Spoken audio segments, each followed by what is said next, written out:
Hi class. So this is the second lesson in week 4. Before we talked about the anatomy of a website, and today we're just going to spend a little bit of time, I promise it won't be as long as the other one, looking at what's called the 960 grid system. So what is the 960 grid system? The 960 grid system is a gridded system that's been developed that really organizes and highlights content on the web. So what does this number 960 mean? So the standard web browser is 1024 pixels by 768 pixels. So that's 1024 pixels wide by 768 pixels high, and that's just a standard web browser screen for any of the basic monitors.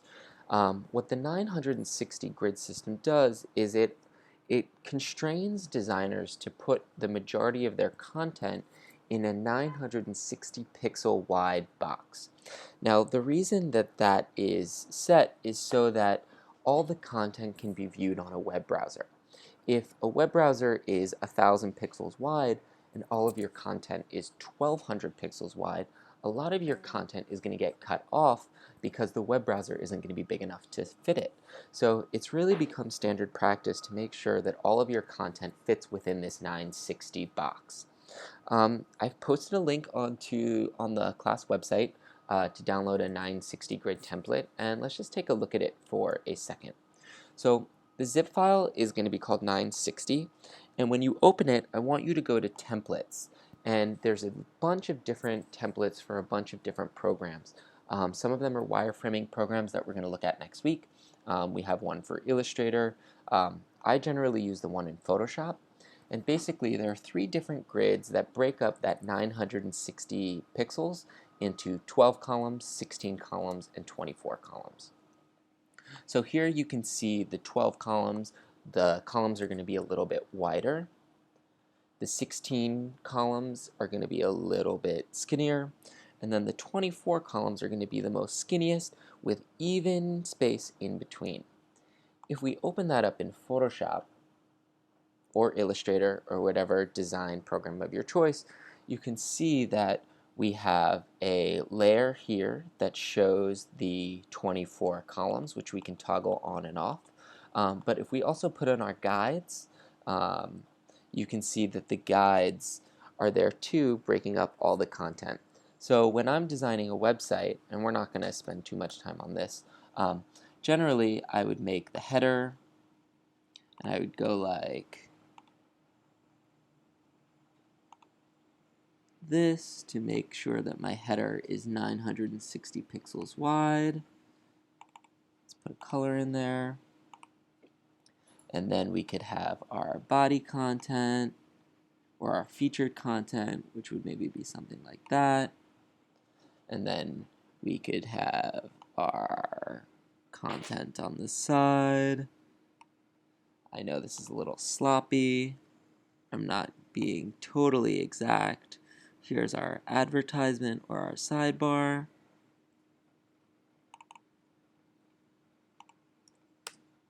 And then we would have our footer at the bottom. Now, the background could be anything that you want. So we could have a solid color background, and the background doesn't need to be 960 pixels wide because you want your background to fill up the space no matter how big the browser is. And so now we have a general layout filling in that 960 design. I promise when we look at wireframes next week, I will be a lot more tidy with how I lay this stuff out. But just to give you a general sense, let's make the canvas a little bigger. Let's say that our website or our browser was 1500 pixels wide. If our content was 960, it would just float in the middle, and that way we could scale our browser as large or small without cutting off a lot of that content. So let's just take a quick look at some examples of the 960 grid. So 6revisions.com, this is the link that I put on the website that's going to actually take you to download the 960 grid for you to look at and play with.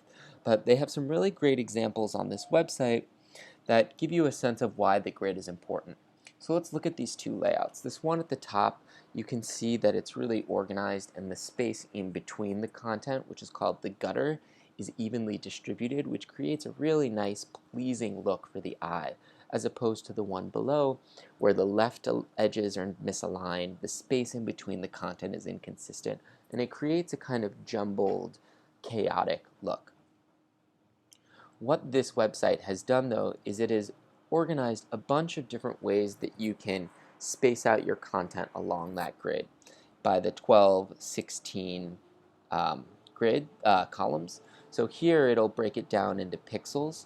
So, one piece of content that goes across the entire width is 940 pixels, or you could break it up. 60, 860, 140, 780, 220, 700, and so on and so forth. And you can use this guidelines to start to create a grid system of your own for something that you feel is most pleasing to the eye and appropriate for your type of content. So when we start to get into wireframes next week, I'm going to really encourage you to develop your own grid system based on this, because we don't want to have every single column width on the site. We want to stick to certain ones, but it's up to you as the designer to kind of suggest what you want that grid system to look like. So let's look at some examples of some different types of grids on the web. So here we have one that's really clear, right? We can see 4 very specific columns that go up and down, and the width of them stays consistent overall. We don't have pieces of content that span 2 columns or 3 columns. Each column is very organized. And you can see that as we scale our browser, it's going to add a column to the side. Where is it? There it goes. And if we make it smaller, it's going to cut it off. This is called a responsive design, and this is something we're going to look at a little bit later in the semester. It's going to cut this one off. No, it's got a minimum width. So here's another website that's very columned out. We have 1, 2, 3, 4, 5, 6 columns, very clearly dictated, with each column having the exact same width across.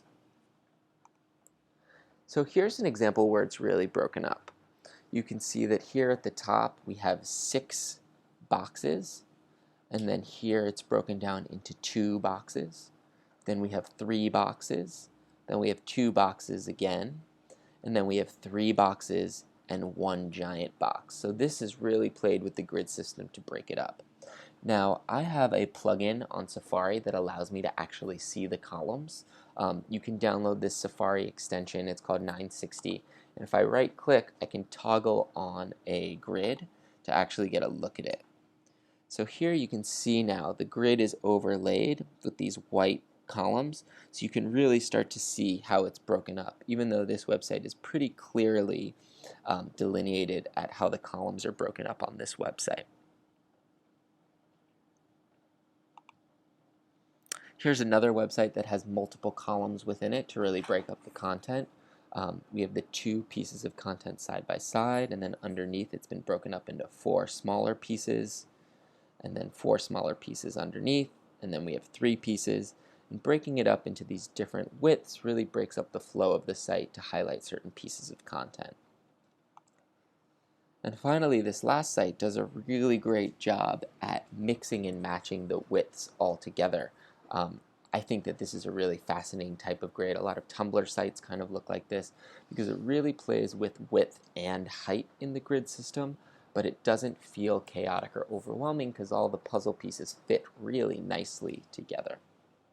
So, whereas in the last lesson I really want you to consider the anatomy of the website, now I want you to also consider the grid system and how different websites approach putting these puzzle pieces together to create either complex or simple grids, and how that really affects the design. Because next week when we start going into wireframing, the grid system and the anatomy is really going to play a large part in how we start building out the different sections of our websites. So that's it. Always feel free to reach out if you have any questions about either of the lessons or any of the homework, and I hope you have a great week. Okay, bye-bye.